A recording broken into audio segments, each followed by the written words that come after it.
And I think that in public health we're talking about a lot of things, but the language that we're using to describe it can be techie and full of synonyms and jargon, and I think we can do a better job about making the things that we're talking about, I think are the things that everyone cares about, but we need language to make that more accessible to the general public. The biggest thing that needs to be addressed that we're talking about in our agency, but perhaps not in the county, would be staffing and funding.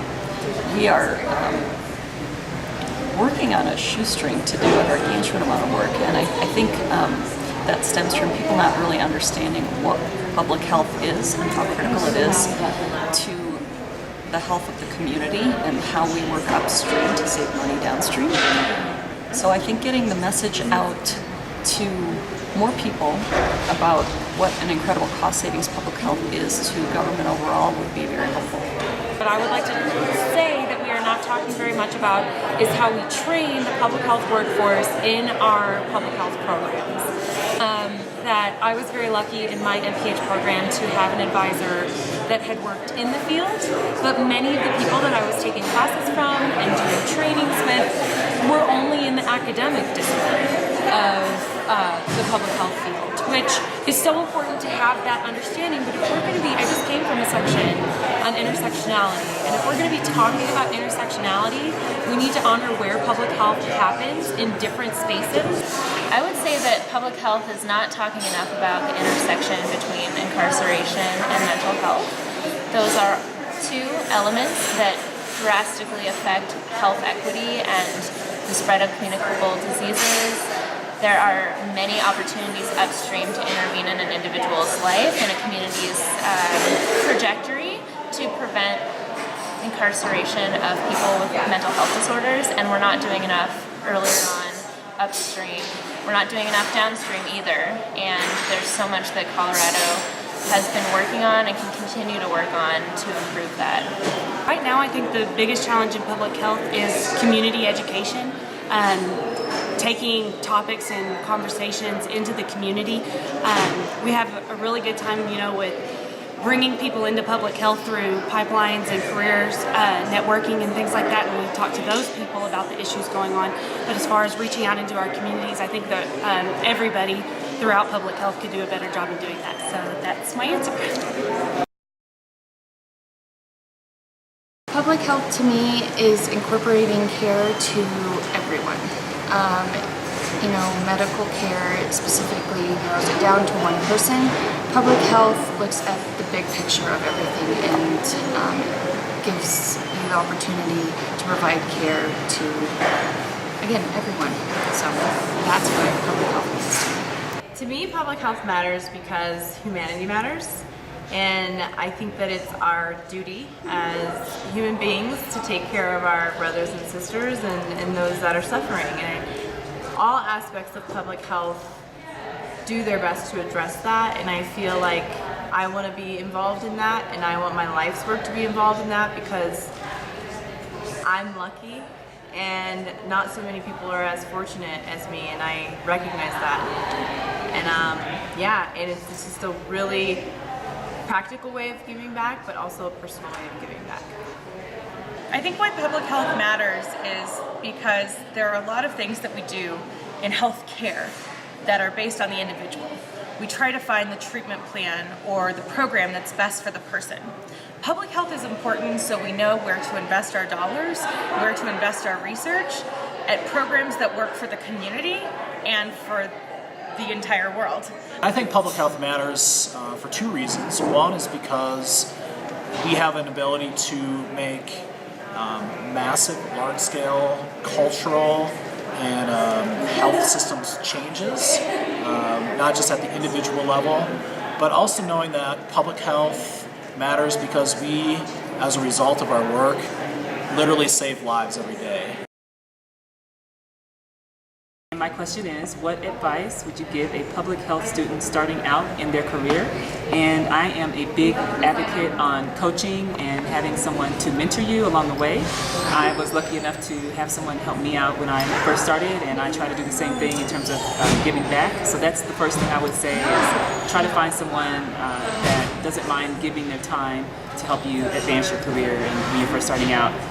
The second thing I would say is being in public health requires a lot of passion and enthusiasm for helping others, because there's a lot of people out there that could probably use your expertise and your knowledge and your passion. So that's the second thing I would say in terms of starting out in your career. The question that I got was, what would you say to future public health students? And I would say network, network, network, because it's all about the relationships you create with people that you meet. A lot of people can use different methods of networking. Maybe if they're not an in-person, confident person, then they can go ahead and email, but I would always say network. How can public health improve as a field? I think that public health can continue improving as a field if we continue analyzing everything and learning and making sure that we're doing the best we can as a field to be effective and as great as possible. What of these is a priority to you and why? The environment, affordable housing, economic opportunities, child welfare, aging disabilities, public safety, and criminal justice, education, healthcare costs, healthcare workforce. This is clearly a trick question because all of these things are important. And the reason they're important is because social justice is at the root of every single one of these issues. And how we treat other people, how we allocate our scarce resources, how we improve the life of everyone, whether they're involved in criminal justice settings or educational settings, wherever they find themselves. And we all tap into these settings at different times in our lives and know people who do. Wherever we are, whatever we're doing, it's all about social justice for me, and making sure that we are doing everything we can to improve and promote quality of life for every person on the planet. Mine would be economic opportunities. I feel like the poverty is such a driver of everything and the social determinants of health that if we were able to improve that, we would see most of those other areas be improved and be able to see some significant improvements within every area, but also significantly within the populations that have the highest disparities and need the most assistance. I chose affordable housing because I feel like without affordable housing, a lot of the other problems that we have, like the child welfare, economic opportunities, drug abuse, poverty, kind of stem from people not having a place to live. And when you're taking a lot of your money to pay just to live somewhere, you don't have enough money to pay for healthcare, or to pay for healthy food, or to pay to live in a good neighborhood. So all of those things kind of come down to having affordable housing. And I think here in Colorado, I think that's a really, really big priority, especially in Denver, how we're growing and how, it's great that a lot of people are moving here and that the city is growing and it's booming. There are a lot of people who have been displaced because of it. Affordable housing, just because I think the housing crisis is increasing so much in Colorado that is making the people who used to live here move out of Colorado, and they're not able to get other resources such as education or food due to such high housing prices. So I think if we can make housing affordable, we can also bring other opportunities to all the people and make housing accessible and affordable for all the people that live here. Yeah, thank you. There was one moment where we had a speaker come into my class during my bachelor's, and they mentioned this upstream effect of health, and they used an analogy of a river. So if people are in a river and you're trying to save them as they're about to fall off a waterfall, you can keep doing that, and that's a really good opportunity to help people. But then there was that upstream effect on where were people falling into the river into the first place, and how public health works is that they address that portion. And I think that moment for me when I was working at Children's National Medical Center as a patient navigator, and I was working for an organization called Health Leads, and I was helping patients fill out applications for SNAP Supplemental Nutrition Assistance Program. I was helping them fill out paperwork to receive other benefits, and just realizing this connection that people have between their health and the environment that they live in, the structures that oppress them, and how to make a change. And so that really convinced me to step away from the medical model and really understand the structures and the conditions in which people live.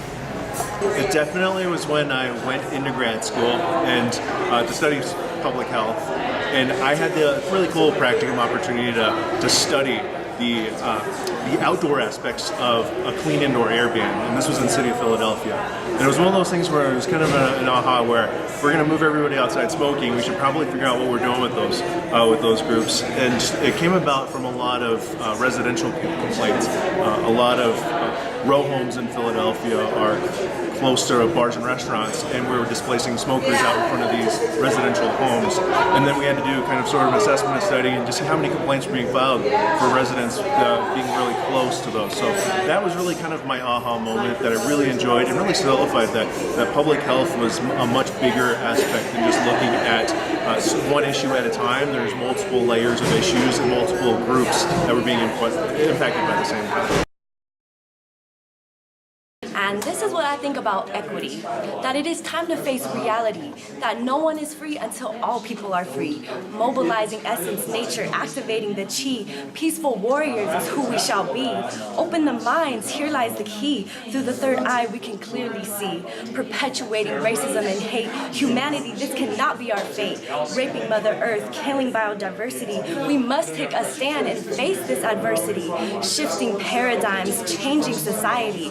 Feds plotting against me, put my stars behind bars, my stars behind stripes, using blood-splattered banners as nationalist kites. But we control the wind, so we can let all of our people sing. In life, it ain't about the money or about the bling. The revolution is what the people shall bring. We can work together and cultivate peace on our planet, spark our inner fire, passions volcanic. Together we can embrace this way of life, come together and unite, spreading love, peace, compassion, and light. Aristotle said that there is nothing more unequal than the equal treatment of unequal people. Equality is about giving everyone the same, whereas equity is about giving everyone what they need.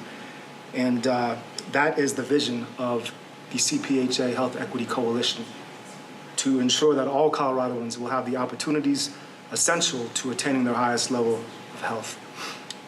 Health Equity Coalition is comprised of over 100 individuals from a diverse personal and professional background who have come together to achieve this vision. And if you are interested in learning more and in helping us, you can contact me at jasonvitello@gmail.com. That's VITELLO. Thanks. As difficult as the work is, eventually you're going to find out that you changed someone's life, that maybe you saved someone's life. And they're going to thank you, and it's going to be a feeling that you can't replicate anywhere else. It doesn't come along that often, but when you see it, take it. It matters.